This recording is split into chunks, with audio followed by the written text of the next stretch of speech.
आप दोनों का बहुत स्वागत है। विपिन सर, पहला सवाल आपसे ही, भारत किस तरह से इस पूरे घटनाक्रम को देख रहा है? एक तरफ जनता में नाराजगी शेख हसीना के खिलाफ बांग्लादेश में, लेकिन शेख हसीना को भारत अगर शरण देगा उसका भी क्या असर होगा? दोनों फैक्टर्स पर प्लीज बताइए।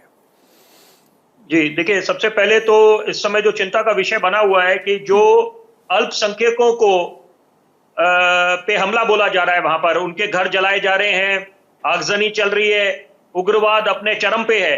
तो ये बहुत चिंता का विषय है, क्योंकि अब ये सोचने पे मजबूर कर देगा कुछ विपक्ष के नेताओं को यहाँ पर कि जो विरोध करते थे नागरिक संशोधन कानून का, कि कोई ना कोई तो कारण रहा होगा कि मोदी सरकार, उनके सलाहकारों ने, सरकार के जो नुमाइंदे थे वो ये कानून लेके आए कि जो प्रताड़ित वर्ग है, जो अल्पसंख्यक का प्रताड़ित वर्ग है, और बांग्लादेश, अफगानिस्तान, पाकिस्तान में उनको शरण दी जाए, हिंदुस्तान में नागरिकता छीनने वाले कानून था नहीं।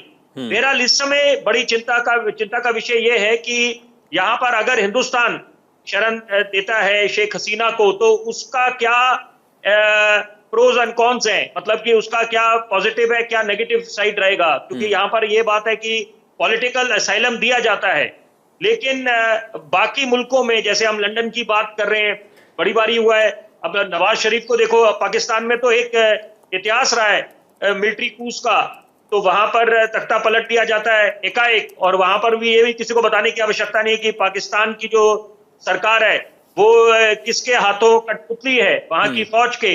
तो यहाँ पर अभी इस समय जो बांग्लादेश के सैन्य मुखिया है, आर्मी चीफ है, उनका राष्ट्रपति से मिलना, तो वहां पर सारी बातों पे विराम लग जाएगा, क्योंकि स्थिति बिल्कुल साफ हो जाएगी। वो एक तरफ तो ये बात बोल रहे हैं कि जो सेकंड लार्जेस्ट पॉलिटिकल पार्टी है कि बांग्लादेश नेशनलिस्ट पार्टी, खालिदा जिया, तो उनको न्योता दिया जाएगा।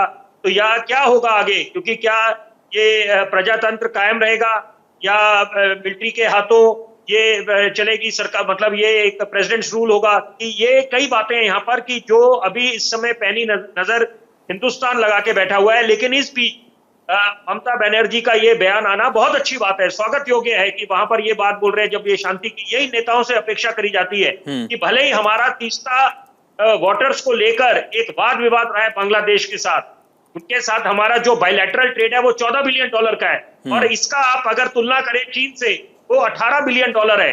और ये भूलना नहीं चाहिए कि चीन जो है सबसे ज्यादा लार्जेस्ट आर्म्स सप्लायर है बांग्लादेश को।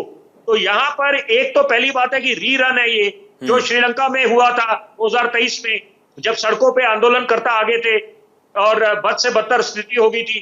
उसके पहले कैपिटल हिल में देखा था हमने, वॉशिंगटन डीसी में 2021 में, जब डोनाल्ड ट्रंप चुनाव हारे थे। लेकिन ये एक बड़ी जरूरी बात मैं जरूर बोलना चाहूंगा कि दो चीजें, एक कि यहाँ पर हिंदुस्तान को क्या खतरा हो सकता है, तो वहां पर उस पे हमारी नजर होनी चाहिए कि यहाँ पर, क्योंकि पहले ही हम लोग ये देखते हैं कि घुसपैठ कैसे घुस के आके क्या क्या करा है। पाकिस्तान हमारा दुश्मन नंबर 2 है, चीन दुश्मन नंबर 1 है। तो ये यहाँ पर विदेशी ताकतें ही शह देती हैं, जिन्हें इंस्टिगेटर्स कहें, परपेट्रेटर्स कहें। तो यहाँ पर भी जो बांग्लादेश में जो स्थिति हुई है, वो बहुत हद तक उसमें विदेशी ताकतों का हाथ ये आने वाले समय में बिल्कुल साफ होगा। मौसमी जी, भारत